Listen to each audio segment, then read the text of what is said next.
Қазақстандық дәрігерлер тірі туылған сәбиді өз қолдарымен тоңазытқышқа салып өлтірген болса, Оңтүстік Кореяның дәрігерлері өлі дүниеге келген сәбиге жаңа өмір сыйлады.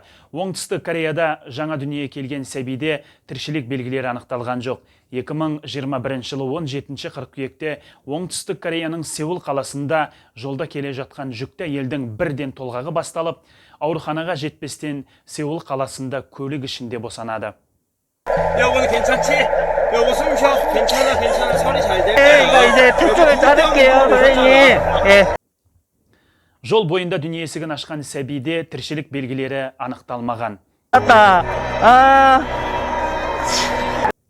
Оқиға орнына тез жеткен 119 құтқару қызметінің фельдшерлері дер кезінде сәбиге көмек көрсетіп, оны аман алып қалды.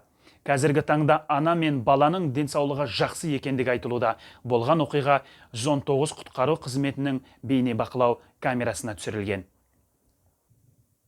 Ал Қазақстан Республикасы Атырау қаласында перинаталдық орталықта дәл осындай жағдайда дүниеге келген сәби дәрігерлер қолынан қаза тапқан болатын. Естеріңізге сала кетейік, қайғылы оқиға 2019 жылдың 29 қыркүйегінде болды.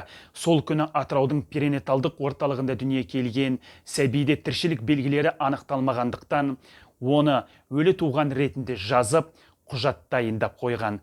Бірақ сәбиді тоңазытқыш камерасына апарған кезде оның аяқтары қозғалған. Тергеу болжамдары бойынша дәрігерлер құжатта қателік жібермеу үшін баланы тоңазытқыш камерасына тірі бойынша қалдырып кеткен. Осы аурухананың бас дәрігері болашақ бағдарламасымен Оңтүстік Корея елінде білім алған екен.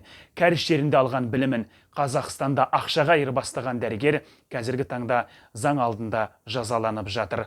Ал Кореяда жол бойында сәбиді аман алып қалған 119 қызметкерлері осылар қазіргі таңда кәріс халыққа қуаныштан көздеріне жас алып, бұл азаматтарға алғысын білдіруде.